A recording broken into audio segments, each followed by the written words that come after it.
हाँ जी, good morning. Next chapter जो है हमारा चैप्टर 13 है, ऑर्गेनिज्म एंड पॉपुलेशन।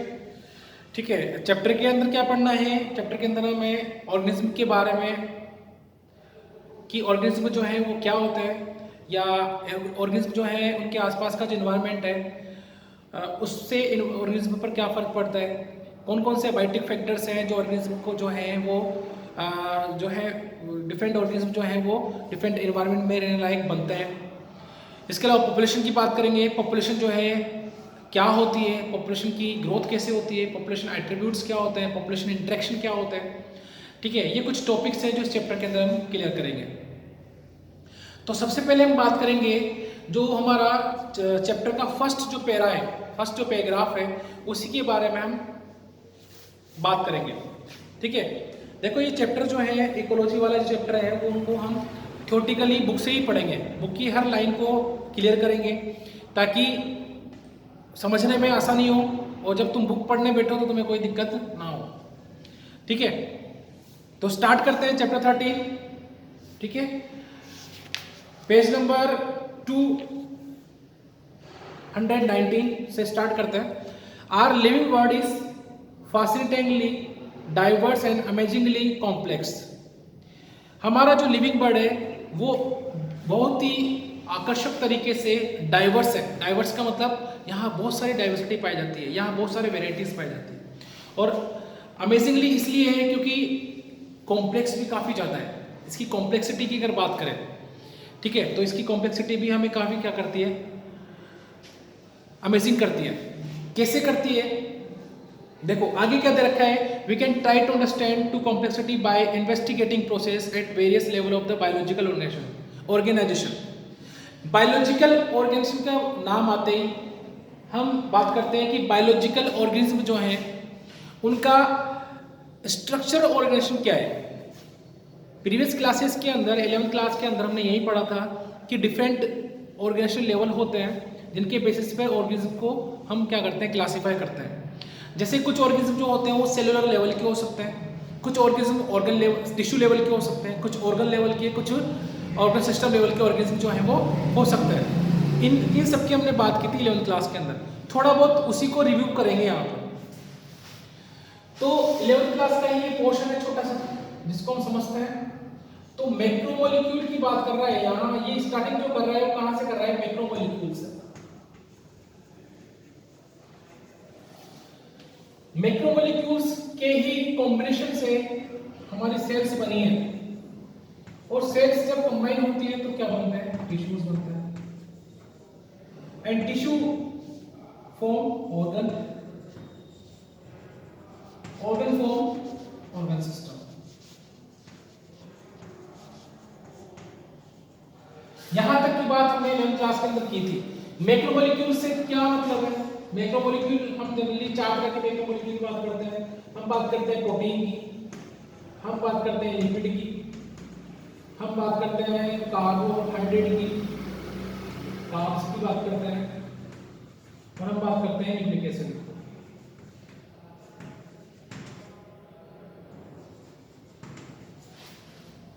तो इन्हीं के फर्दर मॉडिफाइड कंपाउंड्स, इन्हीं से बने हुए मॉडिफाइड कंपाउंड्स की ही हमारी क्या बनी होती है, सेल बनी होती है। ठीक है, और इन्हीं सेल से हमारे टिश्यू बनते हैं, और टिश्यू मिलकर क्या बनाते हैं, हमारा ऑर्गन, और डिफरेंट ऑर्गन जो हैं वो मिलकर एक पर्टिकुलर सिस्टम बनाते हैं जिसको हम ऑर्गन सिस्टम बोलते हैं, और एक पर्टिकुलर फंक्शन जो है वो परफॉर्म करता है। ठीक है, ये तो बात हो गई स्ट्रक्चरल ऑर्गेनाइजेशन की। अब देखो ये हमने सीरीज की बात की, तो जरूरी थोड़ा है कि हमेशा जो ऑर्गेनिज्म होगा उसके अंदर हमेशा क्या होगा, ऑर्गन सिस्टम, आगे एक लिख देते हैं ऑर्गेनिज्म। हमेशा जो ये ऑर्गेनिज्म होगा, हमेशा जो ऑर्गेनिज्म होगा क्या वो हमेशा ऑर्गन सिस्टम लिए हुए होगा? नहीं होगा ना। हम पढ़ते हैं कि कुछ ऑर्गेनिज्म जो है वो सेलुलर लेवल पर होते हैं, कुछ टिश्यू लेवल पर होते हैं, कुछ ऑर्गन सिस्टम ऑर्गन लेवल पर होते हैं, कुछ ऑर्गन सिस्टम लेवल पर होते हैं। तो यहाँ भी ऑर्गेनिज्म लिखे जाएंगे, यहाँ भी ऑर्गेनिज्म लिखे जाएंगे।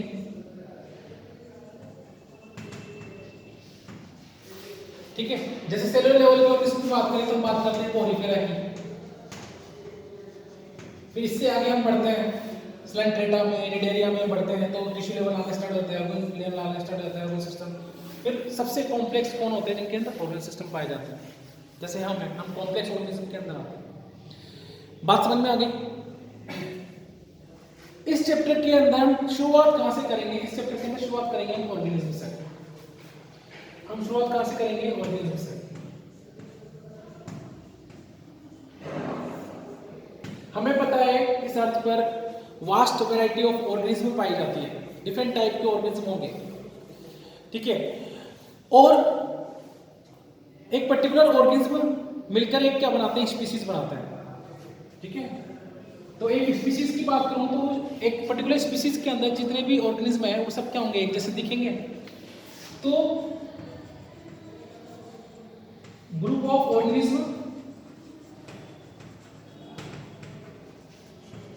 in a species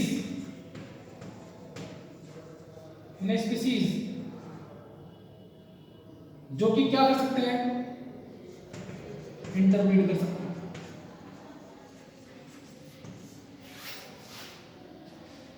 तो एक स्पीशीज के अंदर प्रेजेंट जो ऑर्गेनिज्म है वो आपस में क्या कर सकते हैं? इंटरब्रीड कर सकते हैं। तो इस पर्टिकुलर ग्रुप ऑफ ऑर्गेनिज्म को हम क्या बोलेंगे? पॉपुलेशन। क्या बोलेंगे? पॉपुलेशन। जैसे एक एग्जांपल हम लेते हैं,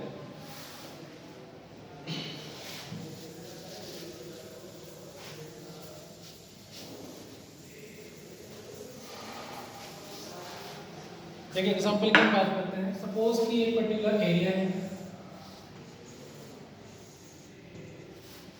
इस पर्टिकुलर एरिया में कुछ एनिमल्स रहते हैं,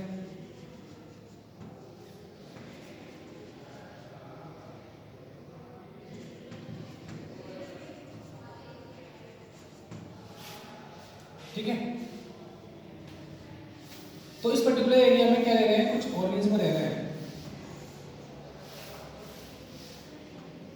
लोयन की मैं बात करूं, ठीक है, लोयन की एक स्पीशीज है, लोयन की एक स्पीशीज है, लेकिन उस स्पीशीज के अंदर बहुत सारे क्या होंगे? ऑर्गेनिज्म होंगे, मतलब बहुत सारे लोयन हो सकते हैं। डियर की एक स्पीशीज है, उसमें बहुत सारे डियर हो सकती है, ठीक है। बात समझ में आ रही है? तो लोयन की जो स्पीशीज है उसके अंदर बहुत सारे ऑर्गेनिज्म है और लोयन आपस में क्या कर सकते हैं? इंटरब्रीड कर सकते हैं। क्या लोयन और डियर आपस में इंटरब्रीड कर सकते हैं कि नहीं कर सकते? तो इस एरिया के अंदर जितनी भी लोयन के ऑर्गेनिज्म है, मतलब जितने भी ऑर्गेनिज्म है जो कि लोयन स्पीशीज के अंदर आ रहे हैं, उनको हम क्या बोलेंगे? इसकी पॉपुलेशन बोल देंगे। डियर की का जो ग्रुप है वो अलग पॉपुलेशन हो जाएगा, काऊ का अलग पॉपुलेशन हो जाएगा, एलिफेंट का अलग पॉपुलेशन हो जाएगा। बात समझ में आई? तो मेरे को बताओ इस एरिया के अंदर कितनी पॉपुलेशन है? कितनी तरह की पॉपुलेशन है? 4 तरह की पॉपुलेशन देखने को मिल रही है। लोयन वाली पॉपुलेशन है, डियर की पॉपुलेशन है, काऊ की पॉपुलेशन है, एलिफेंट की पॉपुलेशन है। पॉपुलेशन किसे बोल रहे हैं? Group of organism in a species जो क्या कर सकते हैं? इंटरब्रीड कर सकते हैं। पॉपुलेशन क्लियर है? नेक्स्ट, ऑर्गेनिज्म हो गया, पॉपुलेशन हो गया। हम बात करेंगे अब कम्युनिटी की। कम्युनिटी क्या है?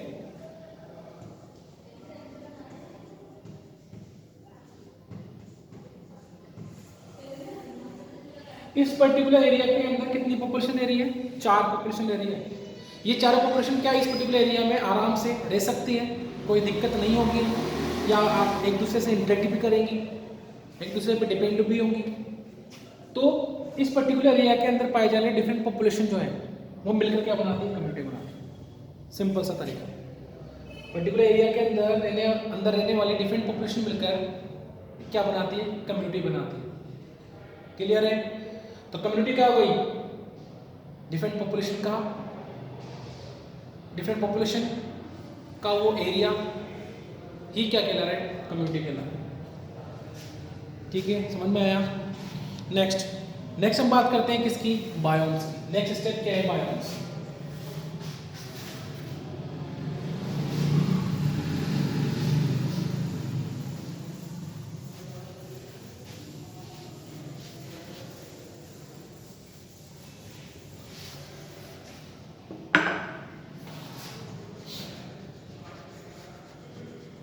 ऑर्गेनिज्म ऑर्गेनिज्म हो गया, पॉपुलेशन हो गई,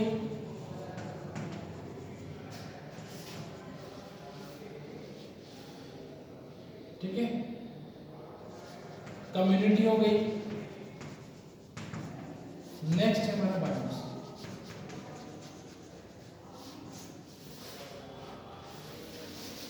ठीक है, बायोम्स की बात करते हैं। बायोम्स क्या है?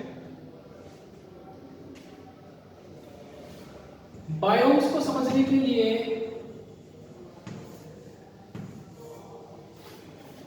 हम पहले बात करेंगे कुछ फैक्टर्स की। जैसे मैं बात करूं टेम्परेचर की, मैं बात करूं रेनफॉल की, प्रेसिपिटेशन की, और भी फैक्टर हो सकते हैं। वहां का टेक्सचर हो सकता है, सॉइल टेक्सचर हो सकता है, वहां की टोपोग्राफी हो सकती है। ये तुम्हारे एनसीईआरटी के अकॉर्डिंग मैं 2 पॉइंट ले रहा हूं यहाँ पे, रेनफॉल, टेम्परेचर ले रहा हूं। ठीक है, स्नोफॉल आ जाएगा, स्नोफॉल की भी बात कर लेंगे। तो इन 2 फैक्टर को लेकर अगर मैं किसी पर्टिकुलर एरिया को कोई पर्टिकुलर नाम दूं, इन 2 फैक्टर को लेकर मैं उस किसी पर्टिकुलर एरिया को एक पर्टिकुलर नाम दूं, मतलब एक पर्टिकुलर एरिया को मैं बोल दूं कि ये पर्टिकुलर एरिया जो है वो क्या है कि यहाँ पर इन फैक्टर के अकॉर्डिंग इस एरिया को मैं एक पर्टिकुलर जगह घोषित कर रहा हूँ। मतलब क्या कि जैसे एक एग्जांपल लेते हैं, ये एक एरिया है, इस एरिया के अंदर टेम्परेचर काफी ज्यादा है, टेम्परेचर काफी ज्यादा है। इस एरिया के अंदर रेनफॉल काफी कम है, टेम्परेचर काफी ज्यादा है, रेनफॉल काफी कम है। ठीक है, तो इस एरिया की इन फिजिकल फैक्टर को देखकर मैं इस एरिया को क्या बोल सकता हूं? मैं इस एरिया को बोल सकता हूं कि ये एरिया क्या है? डेजर्ट है। ठीक है, तो इन फिजिकल फैक्टर ने इस एरिया की बोल सकते हैं कि इस एरिया की प्रॉपर्टी डिसाइड की है। ठीक है, क्या डिसाइड किया है कि ये क्या है? एक डेजर्ट है। और इस डेजर्ट के अंदर इसकी नेचर के अकॉर्डिंग, इस डेजर्ट के जो फैक्टर है उनके अकॉर्डिंग यहाँ क्या होंगे? बायोम्स होंगे, सॉरी यहाँ क्या होंगे? कम्युनिटीज होंगी। ठीक है, बात समझ में आ रही है? तो बायोम्स कौन डिसाइड कर रहा है? बायोम डिसाइड कर रहा है कि उस पर्टिकुलर एरिया के अंदर जो फिजिकल फैक्टर है वो फैक्टर जो है वो किस तरह से है, वो फैक्टर जो है उनका कितना अफेक्ट है। ठीक है, बात समझ में आ रही है? तो ये डेजर्ट जो है वो यहाँ पर क्या हो गया? एक बायोम। ये डेजर्ट क्या हो गया? एक बायोम। तो डेजर्ट एक बायोम है, लेकिन उस डेजर्ट को डिसाइड करना किस पे डिपेंड करता है कि वहाँ के फिजिकल फैक्टर क्या है, टेम्परेचर कितना है, रेनफॉल कितना है। उसी के बेसिस पर हमने डिसाइड किया है कि ये डेजर्ट है और यहाँ क्या है? ये बायोम है, जो कि एक बहुत वास्ट एरिया हो सकता है। इस डेजर्ट के अंदर बहुत सारे कम्युनिटीज हो सकती हैं। इस बायोम्स के अंदर, इस बायोम के अंदर, डेजर्ट के अंदर बहुत सारी कम्युनिटी हो सकती है ना, बायोम के अंदर बहुत सारी कम्युनिटी हो सकती है। और हम पता है एक कम्युनिटी जो है बहुत सारी पॉपुलेशन से मिलकर बनी है, और पॉपुलेशन की यूनिट क्या है? ऑर्गेनिज्म। तो बोल रहे हैं, इनडायरेक्टली बोल रहे हैं कि किसी बायोम की जो यूनिट है वो क्या होती है? ऑर्गेनिज्म होते हैं। क्लियर है? समझ में आ गया यहाँ पर? ठीक है, तो ये मेरे को समझाना था यहाँ पे बायोम्स, ये जो 4 हमें दे रखे हैं, ऑर्गेनिज्म, पॉपुलेशन, कम्युनिटी और बायोम्स। इसके बाद एनसीईआरटी का फर्स्ट पैराग्राफ हम एक बार रीड आउट करते हैं बुक से, क्या बोलना चाह रहे हैं वो समझते हैं। एनसीईआरटी के फर्स्ट पैराग्राफ के अंदर ये दे रखा है कि जब हम बायोलॉजिकल ऑर्गेनाइजेशन की बात करते हैं तो हम देखेंगे कि हमें डिफरेंट तरह के क्या दिखेंगे? ऑर्गेनिज्म मिलेंगे। डिफरेंट तरह के ऑर्गेनिज्म मिलेंगे, उनकी स्ट्रक्चर डिफरेंस होगी, डिफरेंट होगी, उनकी फिजियोलॉजी डिफरेंट होगी, उनका हर चीज़ क्या होगी? डिफरेंट होगी। अगर हम डिफरेंट ऑर्गेनिज्म की बात कर रहे हैं तो यहाँ पर इसने बेसिस लिया है बायोलॉजिकल ऑर्गेनाइजेशन की बात की है, एक लेवल लिया है बायोलॉजिकल ऑर्गेनाइजेशन। फिर उसने ये बोला है कि बायोलॉजिकल ऑर्गेनाइजेशन लेवल की हम किसी भी ऑर्गेनिज्म की हम बायोलॉजिकल ऑर्गेनाइजेशन की बात करते हैं तो वहां पर दो तरह के क्वेश्चन अराइज होते हैं, हाउ एंड व्हाई। दो तरह के क्वेश्चन अराइज होते हैं, हाउ एंड व्हाई। किसी भी चीज को जानने के लिए हमें दो क्वेश्चन पुटअप करने होते हैं उस चीज के बारे में जानने के लिए। तो यहाँ हम किस चीज के बारे में जान रहे हैं, किसी ऑर्गेनिज्म के बायोलॉजिकल ऑर्गेनाइजेशन की बात कर रहे हैं। तो हाउ और व्हाई दो क्वेश्चन पुटअप होते हैं। हाउ का जब भी हम आंसर देंगे तो आंसर क्या होगा कि उसका मैकेनिज्म क्या है, और व्हाई का जब भी हम आंसर देंगे तो हम बोलेंगे उसका सिग्निफिकेंस क्या है। क्या बोल रहे हैं समझ में नहीं आ रहा है, क्या समझाना चाह रहे हैं। जैसे मैं बायोलॉजिकल ऑर्गेनाइजेशन की बात कर रहा हूं,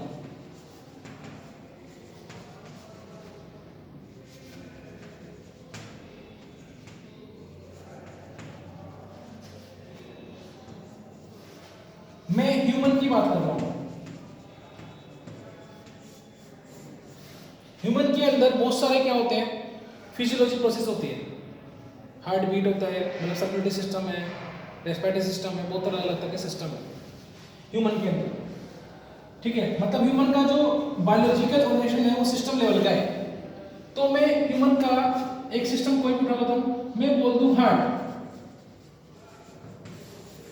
ह्यूमन का हार्ट जो है उसके बारे में मेरे को कुछ क्वेश्चन पूछना है, मतलब ब्लड के बारे में मेरे को जानना है, तो मैं दो ही चीजें जानूंगा। क्या जानूंगा मोस्टली, हाउ, हार्ट जो है वो क्वेश्चन है मेरा, हार्ट जो है कैसे पंप करता है। हार्ट जो है उसके बारे में दो क्वेश्चन जानूंगा, हार्ट जो है वो कैसे पंप करता है और क्यों करता है, कैसे पंप करता है और क्यों करता है, ये दो चीजें मेरे को जाननी है। मेरे को उसका स्ट्रक्चर नहीं जानना है, क्योंकि हम पढ़ रहे हैं इकोलॉजी। इकोलॉजी के अंदर हमें स्ट्रक्चर जानने की कोशिश नहीं करनी है, इकोलॉजी के अंदर हमें इंटरेक्शन जानने की कोशिश करनी है, उसकी बॉडी के अंदर वाली फिजियोलॉजी के बारे में जानने की कोशिश करनी है। तो फिजियोलॉजी से रिलेटेड दो क्वेश्चन मैं पूछता हूँ, स्ट्रक्चर की बात नहीं करेंगे, एनाटॉमी की बात नहीं कर रहे हैं, क्योंकि हम पढ़ रहे हैं इकोलॉजी। इकोलॉजी के अंदर एनाटॉमी से कोई मतलब नहीं है, उस एनाटॉमी का फंक्शन क्या है उससे हमें मतलब है। तो हार्ट से दो क्वेश्चन पूछ रहा हूं, हार्ट का कैसे काम करता है और क्यों काम करता है। हार्ट जो है कैसे काम करता है, क्यों काम करता है। तो मैं अगर बताना चाहूं कि हार्ट कैसे काम करता है तो मैं बोलूंगा ना, मैं क्या बताऊंगा, उसका मैकेनिज्म भी बताऊंगा। हार्ट कैसे काम करता है तो मैं उसका मैकेनिज्म भी समझाऊंगा, और क्यों काम करता है, क्या सिग्निफिकेंस है ये बताऊंगा ना। क्या सिग्निफिकेंस है, सिग्निफिकेंस क्या है कि भाई जब हार्ट का मैकेनिज्म समझ लूंगा तो मेरे को ये समझ में आएगा कि ये क्यों हुआ क्योंकि हार्ट जब तक पंप नहीं करेगा, जब तक बॉडी के अंदर जो न्यूट्रिएंट्स हैं या ऑक्सीजन है या हार्मोन है वो ट्रांसपोर्ट नहीं होंगे। ये सिग्निफिकेंस है, बात समझ में आई। तो ये कहना चाह रहा है यहाँ, ये समझाना चाह रहा है यहाँ। तो इसने एनसीईआरटी के अंदर एग्जाम्पल लिया हुआ है बुलबुल का। ये बोल रहा है कि बुलबुल जो है वो सिंगिंग कैसे करती है। दूसरा क्वेश्चन वही पूछ रहा है कि क्यों करती है। तो इसका आंसर इसने खुद ने दिया हुआ है कि बुलबुल जो है, देखो यहाँ बुलबुल की स्ट्रक्चर क्या है, किस तरह से है, उससे मतलब नहीं है, कैसे कर रही है, बिकॉज ऑफ उसके अंदर एक्स्ट्रा ऑर्गन्स पाए जा रहे हैं। एक्स्ट्रा ऑर्गन्स क्यों पाए जा रहे हैं, क्योंकि उसको क्या करना है, उस एनवायरमेंट में जिस एनवायरमेंट में रहती है उसको कम्युनिकेट करने के लिए इस तरह का मैकेनिज्म करना पड़ेगा। ठीक है, बात समझ में आ रही है। जिस एनवायरमेंट में वो रह रही है उसको कम्युनिकेट करने के लिए इसी तरह का मैकेनिज्म को करना पड़ेगा। और इस तरह का मैकेनिज्म उसको किस वजह से, कैसे हुआ है मैकेनिज्म, क्योंकि उसके अंदर क्या होता है, वॉइस बॉक्स प्रेजेंट है, सेरिंग्स जिसे बोलते हैं, सेरिंग्स प्रेजेंट है, वाइब्रेटिंग बोन्स प्रेजेंट है, जिसकी वजह से इसकी साउंड जो है वो ऐसा लगता है कि वो क्या कर रही है, सिंगिंग कर रही है। साउंड जब प्रोड्यूस होती है तो ऐसा क्या लगता है, हमें सिंगिंग कर रही है। तो हाउ, कैसे, क्योंकि उसके अंदर बोन्स प्रेजेंट है, वाइब्रेटिंग बोन्स प्रेजेंट है। क्यों, क्योंकि वो क्या चाहती है, वो ये चाहती है कि वो क्या करे, मेट करना चाहती है, मेटिंग करना चाहती है, रिप्रोडक्शन करना चाहती है, और उसके लिए वो कम्युनिकेट कर रही है। बात समझ में आ रही है। तो ये दोनों जो चीजें हैं वो इकोलॉजी से जुड़ी हुई है, इकोसिस्टम से रिलेटेड है। बात समझ में आ रही है। तो यहां पर हमने एनाटॉमी की, स्ट्रक्चर की बात नहीं की, हमने बात की फिजियोलॉजी की। और वो फिजियोलॉजी क्यों हो रही है उसकी।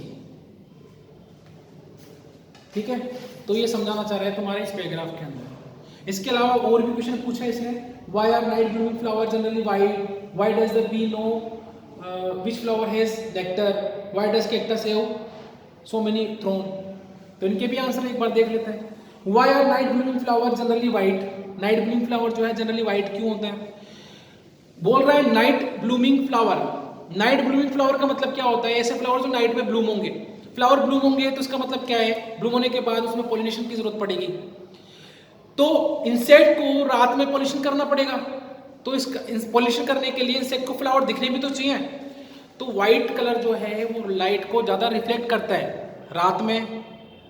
ठीक है, तो व्हाइट कलर ज़्यादा रिफ्लेक्ट करेगा तो इंसेक्ट जो है उनको आसानी से देख पाएंगे और पॉलिनेशन कर पाएंगे, ये रीज़न है। दूसरा बोल रहे हैं how does the bee knows the flower has nectar, कि कैसे पता बीज को कि इस फ्लावर के अंदर नेक्टर है कि नहीं है। इसके कुछ रीजन बोल सकते हैं कि फ्लावर का कलर देखकर, फ्लावर की फ्रेगनेंस या स्मेल या फैक्टर हो सकती है।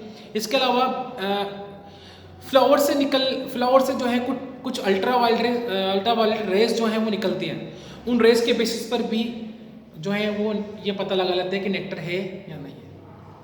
थर्ड है कैक्टस के अंदर थ्रोन क्यों होते हैं, क्योंकि हमें पता है कैक्टस के अंदर जो थ्रोन है वो मॉडिफाइड लीव्स हैं, और मॉडिफिकेशन हुआ क्यों, क्योंकि जिस इन्वायरमेंट में वो कैक्टस रह रहा है वहाँ पानी की कमी है।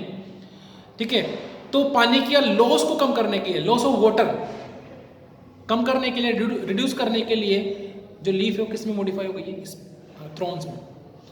फोर्थ है how does the chick recognise her own mother, इसका एक ही वर्ड में आंसर है इम्प्रिंटिंग, फीलियल इम्प्रिंटिंग। एक वर्ड में आंसर है इसका फीलियल इम्प्रिंटिंग।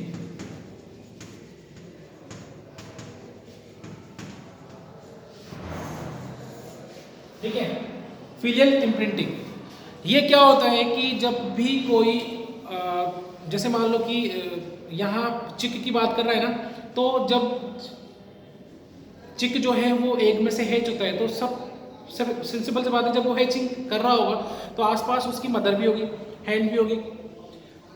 तो फर्स्ट टाइम जिसको वो ऑब्जर्व करेगा उसी के जो है उसी के साथ वो क्या करेगा, उसको अपनी की लाइफ की जो आगे की प्रोसेस है वो उसके साथ क्या करेगा, वो सीखने की कोशिश करेगा। तो फर्स्ट ऑब्जर्वेशन जो उसने किया, तो सिंपल सी बात है उसकी मदर को इसने फर्स्ट ऑब्जर्व किया होगा, इसी को हम क्या बोलते हैं, फीलियर इम्प्रिंटिंग बोलते हैं। ठीक है, तो फर्स्ट ऑब्जर्वेशन के बेसिस पर ही वो ये समझता है कि ये कौन है, ये मेरी मदर है। ठीक है, इसका आंसर ये हो जाएगा। और भी ऐसे कई क्वेश्चंस हैं जो अराइज होते हैं जिनके आंसर हम जो है इस तरह से देंगे। किस तरह से देंगे कि हाउ एंड व्हाई। नेक्स्ट हमारा है कि इकोलॉजी क्या है। You have already learn in previous classes the ecology is a subject which study the interaction among organism and between the organism and it's physical environment. Ecology की बात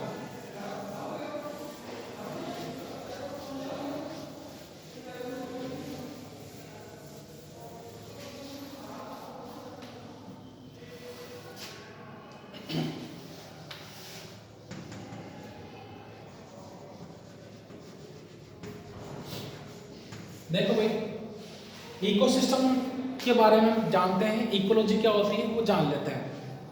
ecosystem क्या है sir, ecosystem के बारे में ये पढ़ा है कि interaction between biotic and abiotic, यही पढ़ा है ना, interaction between biotic and abiotic. थोड़ा सा और इसको समझ लेते हैं। ऑर्गेनिज्म का किसके साथ इंटरेक्शन, ऑर्गेनिज्म के साथ, या फिर ऑर्गेनिज्म का किसके साथ इंटरेक्शन, अबायोटिक फैक्टर के साथ interaction.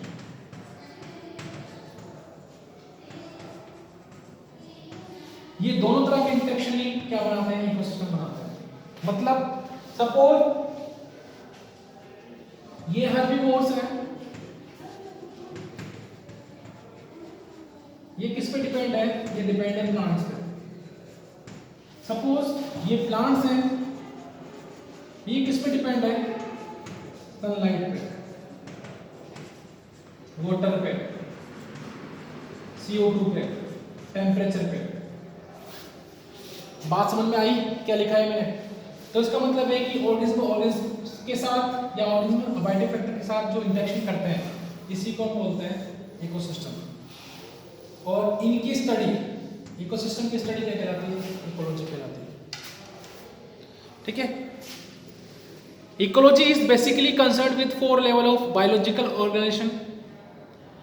Organism, populations, communities, biomes, सबके बारे में पढ़ चुके हैं, समझ में आ गए होंगे आपको। In this chapter we explore ecology at the organismic and population level. इस चैप्टर के अंदर हम ऑर्गेनिज्म और पॉपुलेशन लेवल पर डिटेल में स्टडी करेंगे। ठीक है। नेक्स्ट हमारा टॉपिक है ऑर्गेनिज्म एंड इट्स एनवायरनमेंट।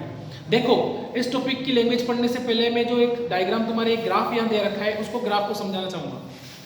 देखो, बायोम्स की बात की, बायोम्स कौन डिसाइड करता है कि उस एनवायरनमेंट, उस जगह की जो फैक्टर है, फिजिकल फैक्टर है, वो किस तरह के हैं। तो यहाँ डायग्राम अगर एनसीईआरटी के अंदर देखोगे तो आप यहाँ देखोगे कि 2 फैक्टर लिए हैं, प्रेसिपिटेशन, टेम्परेचर। 2 फैक्टर लिए हैं, इधर तो लिया है प्रेसिपिटेशन,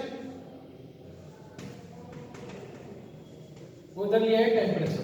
2 फैक्टर लिए हैं। और प्रेसिपिटेशन का मतलब क्या हो गया? रेनफॉल। तो क्या समझाना चाह रही है कि कितना प्रेसिपिटेशन हो रहा है और कितना टेम्परेचर है, उस बेसिस पे मैं पर्टिकुलर एरिया क्या कर दूंगा, डिसाइड कर दूंगा अर्थ पर, कि इस अर्थ पर कितना प्रेसिपिटेशन हो रहा है, कितना टेम्परेचर है। वहां पर मैं उस पर्टिकुलर एरिया जहां पर सेम तरह की चीज हो रही है, सेम प्रेसिपिटेशन हो रहा है, सेम टेम्परेचर है, उस एरिया को मैं देखूंगा कि हाँ, इस एरिया के अंदर इतना टेम्परेचर रहता है, इस एरिया के अंदर इतना रेनफॉल होता है। तो मैंने उस एरिया को क्या बोल दिया? बायोम बोल दिया। जैसे मैंने बात की थी डेजर्ट की, डेजर्ट की बात बताई थी, डेजर्ट के अंदर टेम्परेचर ज़्यादा है, रेनफॉल कम है, तो मैं बोल दिया कि वो क्या है, मैंने बोल दिया कि वो क्या है, डेजर्ट है। तो ये इतना, ये जो तुम्हारे ग्राफ दे रखा है, सिंपल सा ग्राफ है।